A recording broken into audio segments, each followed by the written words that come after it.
Have you ever felt like you're just going through the motions? Wake up, work, eat, sleep, repeat. That was my life. My comfort zone had become a cage, and honestly, I was getting pretty bored. I'm Emma, and for the past year, my biggest adventure was trying a new brand of coffee. Thrilling, I know. But one day, scrolling through my phone, I saw a video of someone pottery throwing, their hands covered in clay, creating something beautiful from a simple lump of earth, and a little spark went off in my head. What if I tried something new? Something completely, utterly, ridiculously out of character for me. So I did something crazy. I booked a beginner's pottery class. The night before, I almost backed out a dozen times. What was I thinking? I'm clumsy. I'm not artistic.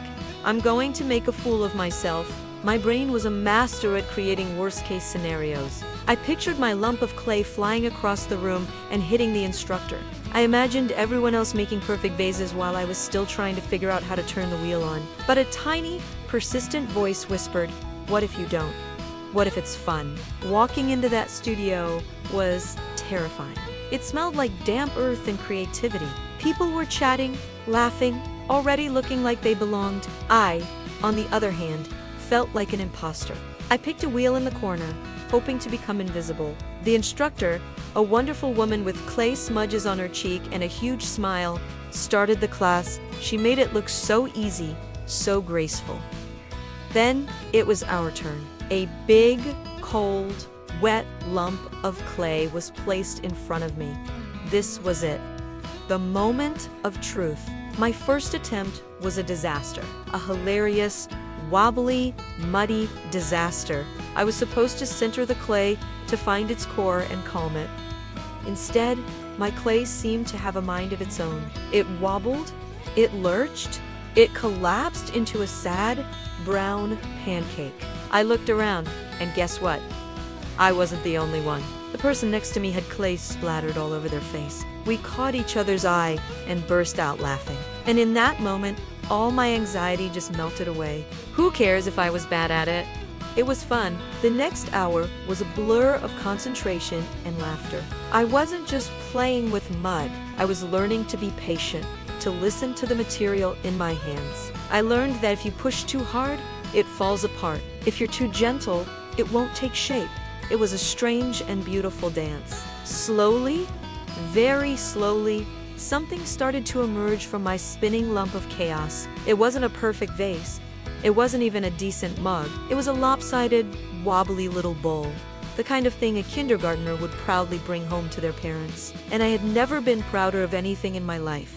That little pottery class changed something in me. It wasn't about becoming a master potter. It was about proving to myself that I could step into the unknown and not just survive, but enjoy it. It was about embracing the mess, laughing at my mistakes, and finding joy in the process, not just the outcome. That one small step gave me the courage to take another.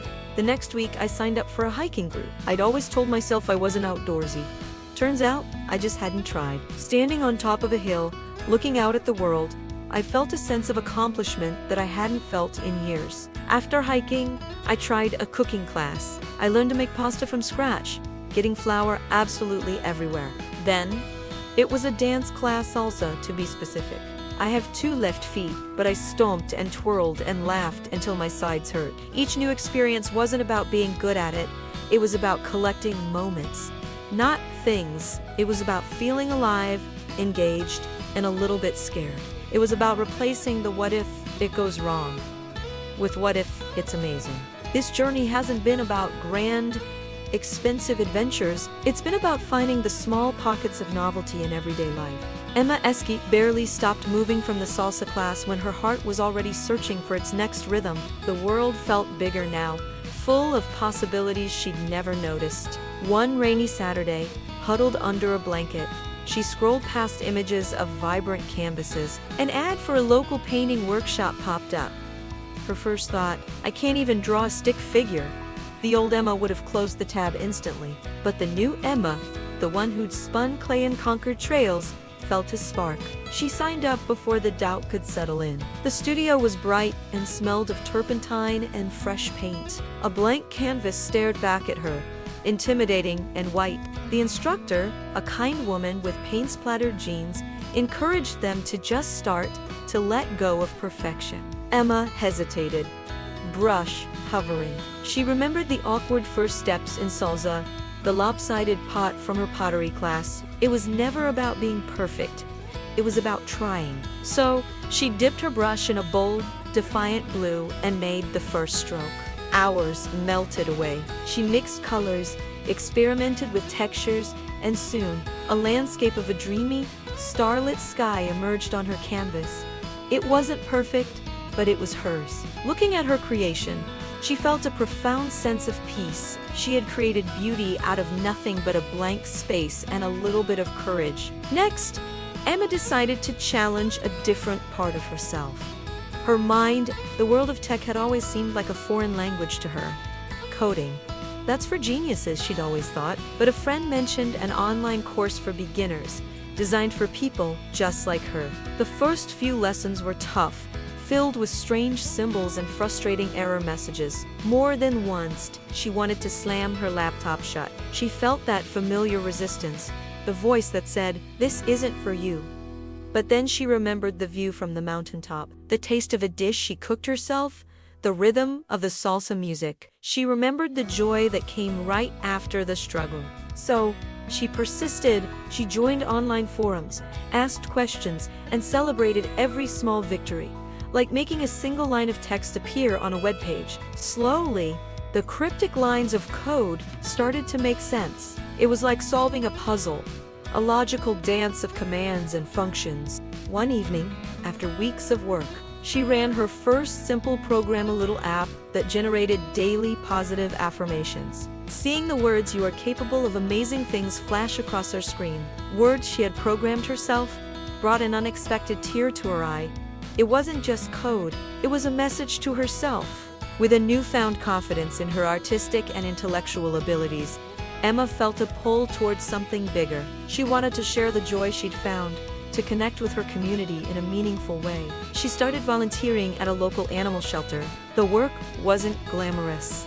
It involved cleaning kennels, walking dogs in all kinds of weather, and comforting scared, abandoned animals. It was emotionally taxing, but holding a trembling puppy or feeling the purr of a grateful cat against her chest filled a space in her heart she didn't even know was empty. She wasn't learning a skill for herself this time. She was giving her time and her heart. It was a different kind of reward, a quiet, deep-seated fulfillment that radiated outwards, connecting her to the world and the creatures within it in the most profound way. It's about saying yes to that invitation you'd normally decline. It's about taking a different route home from work, trying that weird-looking fruit at the grocery store, or picking up a book on a topic you know nothing about. It's about breaking the pattern, even in a tiny way. Because each small step out of your comfort zone builds a new muscle, a courage muscle, and the more you use it, the stronger it gets. Looking back, I realized my fear wasn't about failing at pottery or hiking. It was the fear of the unfamiliar. We build these comfortable routines to protect ourselves, but sometimes those walls we build to keep the danger out also keep the joy out. The world is so full of amazing things to learn, to see, to experience, and you don't need to quit your job and travel the world to find them. Adventure is waiting right outside your front door, disguised as a local workshop, a park you've never visited, or a conversation with a stranger.